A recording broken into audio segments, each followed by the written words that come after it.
I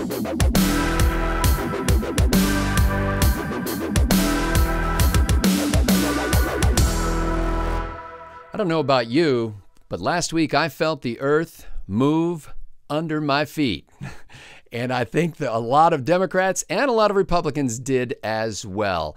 Hi, I'm Scott Ott with Bill Whittle, and this is Right Angle. Stephen Green is on vacation right now, but we wanted to get together for a somewhat informal conversation between us and you about the magnitude of this tectonic shift that comes as a result not just of Donald Trump's successful election night, but of what led up to it and what is bound to follow. Bill, you know, immediately after something happens, there's a lot of people running around basically saying, well, I knew it was going to happen, and of course it happened that way, and, you know, how could it have happened any other way, and sort of trying to minimize the impact of it, especially if your ox has been gored in the process. But this was a pretty serious historic event, wasn't it? It certainly was, and I'd love to tell you I was one of these people who said, "Oh, I saw it coming, Scott. I could read the tea leaves." The only thing that I saw that was that gave me hope, and we've been down this hope train 3 times or now. This time it paid off.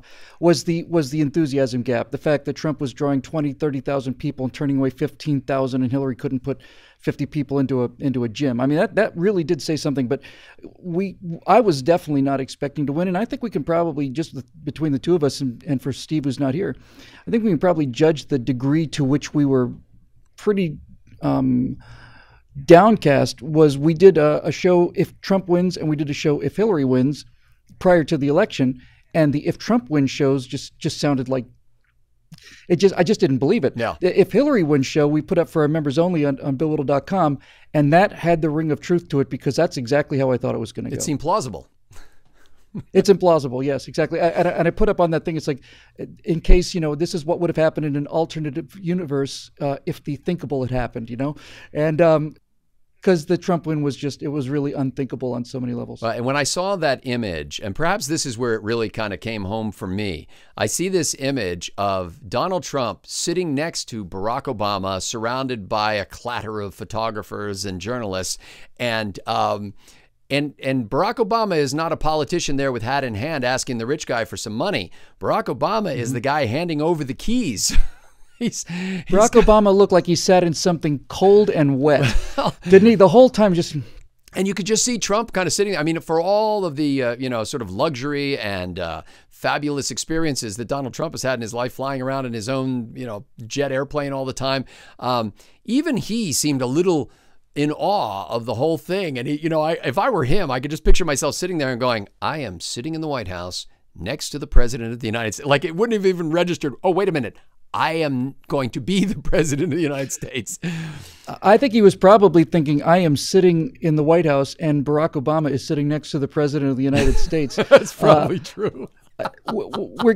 Certainly we want to talk about the magnitude of the change Yes. in terms of society, but there's one set of change that I personally believe in, and that's the change in this Donald Trump fellow. I'm certainly going to take the optimistic view on this because I think there's some evidence. It's pretty clear that when they changed the campaign manager, by debate 3, Donald Trump was showing considerably more discipline than he'd shown before. And I said, that's a nice change. And then the Gettysburg Address I thought was pretty solid, conservative, couple things I didn't like, but nice. The Grand Rapids thing, he sounded like he found his voice. But just a quick little story. I was watching the election returns live over at Never Trump headquarters, and we knew that Trump had won, and they'd saying he was going to be coming out to make his acceptance speech. And one of the people I was on the panel with said, well, he's going to come out and just trash everybody. He's going to trash everybody. He's going to say, I told you it was a huge win, biggest win ever. I knew we'd win. And just completely, demeaned him. And I said, well, what if he doesn't? He said, well, what do you mean? I said, what if he doesn't? Your thesis is that he's telling the idiots what they want to hear so that he can become president. Well, he's president now. He's president-elect. What if he comes out and he's graceful? He won't be graceful. But what if he is? And he was. In fact, I think that was one of the most graceful acceptance speeches I've ever heard. I was profoundly moved by that. His speech with Obama a couple days later, this is a great man, and I'm looking forward to working with him and counseling with him in times of crisis. I mean, that was generous. Well, and generous. And I think the earth shook in a variety of ways, but for starters, it shook for the mainstream media, as well as for the political consultant class and the sort of the chattering politician class. And the reason for that is, it's not that, early on people were praising Donald Trump as like, oh, he tells the truth to the media. He's not afraid of the media. He talks back to them and stuff like that. And from the beginning, I was saying, no, Trump is using the media. Trump sucks up to the media. He kisses their keisters all the time because he is using them for free advertising. And he understands that there's no such thing as bad PR. If you can get on TV, you get on TV. And so he played them. And I think that's, if the media were smart, they're all doing all this, post analysis, these autopsies now, but they're drawing the wrong conclusions. They're assuming that Trump won because America's more sexist and racist than anti-Semitic than we thought. What they don't get is that he played them like a fiddle. He used them and left them by the side of the road like, he abandoned them like a toilet seat after the excretion. And they're sitting there scratching their heads going, what could we have done differently? It's like you couldn't have done anything differently because he understands who you are and he used you in a way that was irresistible for you. That and the political consultant class, by the way, was completely chucked to the curb because those people, he basically said, you know what, I think I'm going to take a couple of these washed up people and private business people, and I'm just going to have them be political consultants. And instead of hiring an army of them, we're not going to do any focus groups. I'll just say what I think. What's the worst thing that could happen? I didn't think I was going to win to begin with. I want to address that real quick, and then I do have one question for you based on what I was saying earlier. 4 years ago, it was about 3 or 4 days after the Romney defeat, I said the next president's going to come from the pop culture. Right. I was sure of it. It wasn't going to be a politician. It was going to be somebody who understood television, understood media, could talk to the American people. And so that turned out to be true, but I wasn't expecting what we got. So here's my question for you, Scotty. You and I both have changed our lives significantly from the men that we were when we were younger, or the men that we were when we were younger. Well, I hesitate to use that term. Yeah, for both of us, we both stepped up into a much better character for different reasons, but probably for the same calling, the same force anyway, I would like to think. So I'm wondering if you think, this is my operational theory now until I hear otherwise. I think this event really changed him. I do. I think it really changed him.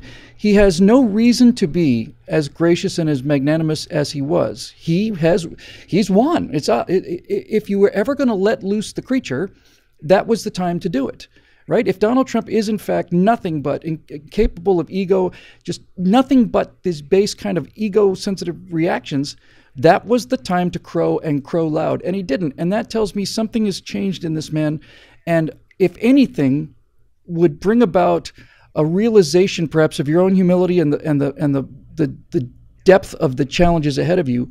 I would imagine being elected president of the United States would be high on that list. And I'm hoping that's true and frankly praying for it, although Kellyanne Conway has come out and said, he's not going to suddenly turn into like a Hallmark card guy. I mean, he's not. No, I would be disappointed don't expect if he did. That his basic character is going to change so much. But, my concerns about Trump never had to do with the fact that he's a sort of a cad and a crude character. That I had policy differences with him. I had concerns about his knowledge of the Constitution, about his view of macroeconomics and geostrategic foreign policy and stuff like that. But that said, I hope you're right, because certainly we've seen early signs of that. He started during the last final weeks of the campaign. He came out with more message discipline. He was best when he stuck to the teleprompter, when he did what he planned to do in advance. Every once in a while, he'd throw in some ad lib, and I thought, stay with it, man. Stay with it. Hang in there. And that was a very gracious speech he gave on election night. It was a great sit down with the president. He was humble. He was, he looked like a leader. And I think maybe that's exactly the word. It was presidential. That's what he's starting to understand is the leader isn't the guy standing on top of the bodies of his enemies crowing about what a great job he did. The leader is the guy who wipes his sword and then goes back to his plow and kisses his wife and then, and does his duty. And I think he's starting to see that. I hope he's starting to see that, and I'll continue to pray that he will. I do too. But not just the Trump win, obviously, the House and the Senate and the Trump and the Supreme Court, likely at least one justice, maybe as many as 3 or 4 justices. So all of this landscape is different. I still haven't gotten my head around the political change. But as you know, the Democrats lost about 1,000 state seats under the 8 years of Barack Obama, and the map is all red. But Scotty, when you ask about tectonic change, to me, I think by far, the best part of the Donald Trump win is not the House or the Senate or the presidency or the Supreme Court. It's the destruction of the news media as anything other than the publicity department for the progressive movement. I mean, they can't even pretend anymore.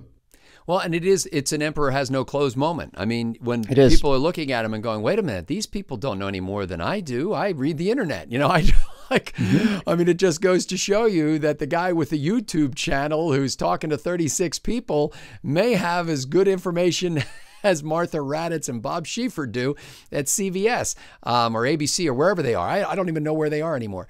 It won't matter very soon. Yeah, and it doesn't. And I think that's one of the things I noticed, by the way, of watching that coverage on election night, that when you talk about that shift, everybody for the major networks that I was watching was old. They're all like from the 70s. That's right. That's right. And they are fading away. Now, Donald Trump is old, but he doesn't feel old, and he's not committed to old ideas. And I think if he's smart, and if nothing else, I think Donald Trump understands how to win at whatever he's in. And I think if he understands the rules of the game here, and I hope his advisors, especially Mike Pence, is sitting by his shoulder and saying, the way to win here is to follow the Constitution. The way to win is to read it on a daily basis and understand the role of the executive office of the presidency, and to work with people who disagree with you and find ways to move the ball forward. Speaking of old, he is the oldest person ever to be elected president. Is that right? That's my understanding, yeah. Yeah, well, he's close. He's in the top 3 anyway. Yeah. And what's interesting about that is that while Donald Trump biologically may be the oldest candidate to run for office, in many ways he's the youngest candidate I've ever seen. His just general, his general demeanor is very young. He's kind of he kind of shoots from the hip, but there's a certain charm to that under certain circumstances, as long as you're not being shot at, Yeah, as long as it's not your own guys getting shot in the back. But the one thing that struck me most about this was, it might have been the Sunday before the election, he did 6 events in 6 different states. He was someplace at 6 in the morning and someplace else at 9 or 10 at night. 6 events in 6 different states. Hillary Clinton did 1 event in the rain, and she had the audacity to say, there have been questions about my stamina, but if I had the stamina to stand opposite Donald Trump in 3 debates, I've got stamina to be president. It's like, that's 90 minutes. Which was a high tribute to 3 Donald weeks Trump apart. in my mind. What's so difficult about standing up to Donald Trump? He's just a clown, right? So it's 90 minutes, 3 minutes apart, 3 weeks apart. Yeah, so... Anyway, I think he comes off as very young, and his ideas feel... And you're right, he kind of fluctuates between being, in a charming way, childlike in his enthusiasms and childish in his behavior sometimes. That's me, exactly. I mean, who hasn't done that? So... I think that when you talk about the courts, when you talk about the legislature, the opportunity to come in and at least theoretically to walk in there day one and say, you know what, I'm going to do an executive order right now rescinding not just every one of Barack Obama's illegal, unconstitutional executive orders, as Ted Cruz and many others have said. I'm going to actually just rescind all of his executive orders. And then we're going to interview them and let them come back if they're appropriate. As legislation. Yes, as legislation where appropriate. I mean, if there are things in there that were appropriately executive orders, fine. To do that would be earth-shaking. To really say, you know what, we're not going to play this goofy virtue signaling climate change agreement game in the international community anymore. You know what, we're going to appoint somebody like John Bolton to be the UN ambassador. Or Newt Gingrich, or for state, and Giuliani is maybe Attorney General or something. That's incredible. Apparently, Giuliani would rather be Secretary of State, is what we're hearing at this point. So I could live with that. Yeah, but anyway, if he comes in and starts doing that stuff, and I read a piece today, I believe it was in the Wall Street Journal, about how much work the Republicans in Congress have done in the last 4 or 5 years or more to prepare the ground for the repeal and replacement of Obamacare. And by, first of all, signaling from the beginning that they plan to fight this to the bitter end, by secondly, continually coming up with a series. I mean, they voted something like 40 times to repeal Obamacare. And at first, it could never get past the Senate. And then when they took the Senate, it couldn't get past the president's desk. Well, they've had an opportunity. That's 40 iterations of an effort to repeal something. So now they have a pretty good idea of what it takes and what elements might be able to garner enough support. What I hope will happen as part of this shift is that they realize that executive orders and ramrod legislation taking advantage of your majority is not the way to advance ideas in this country. Yeah, it's as vaporous as the next election. Yes. Just a quick parting shot for you, Scotty, talking about monumental change. Ted Cruz for Supreme Court Justice? That would be great. And here's why. First of all, he's a brilliant jurist. I mean, he's not a great candidate, but he's a brilliant legal mind. And the best thing about that is we would almost never hear the guy talk again. I mean, that would be and I love Ted Cruz. I was a Ted Cruz guy from the beginning to the end. I met Ted Cruz. He was really nice to me. I saw him speak on numerous occasions. I believed in everything he said. He just can't say it. He can't carry it across. So if he were on the Supreme Court, I would read every word that he ever wrote, but I don't have to listen to him anymore. I'm embellishing a joke that somebody told me just a little bit, but it was essentially this, that Ted Cruz could order coleslaw off the menus at Denny's and make it sound like the Gettysburg Address, you know? My friends. That's right. There's cabbage and there's carrots.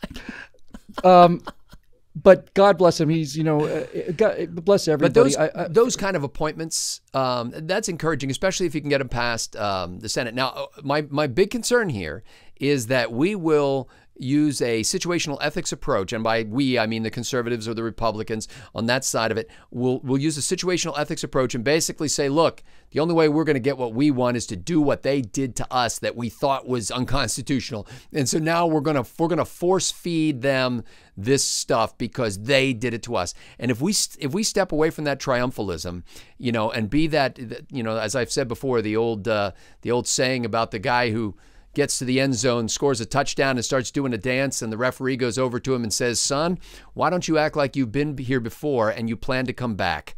And I think that attitude, if we have that attitude that this is our rightful place, we want to work with you as far as we can, we don't want to sacrifice our principles, and let's see what we can get done this next 4 years. There's no limit to it, Scott. The good news is we have so much ability and so many opportunities. And the bad news is if we do not take advantage of them, this will be a one-off, and all of the rot that got us into this position will get worse. We'll talk about that in our next episode, by the way, when we talk about the big pushback from the left that's coming. You could close if you want to. Oh, sorry. You could cut this in. We'll cut over a picture. Well, yeah, we'll cut over a picture.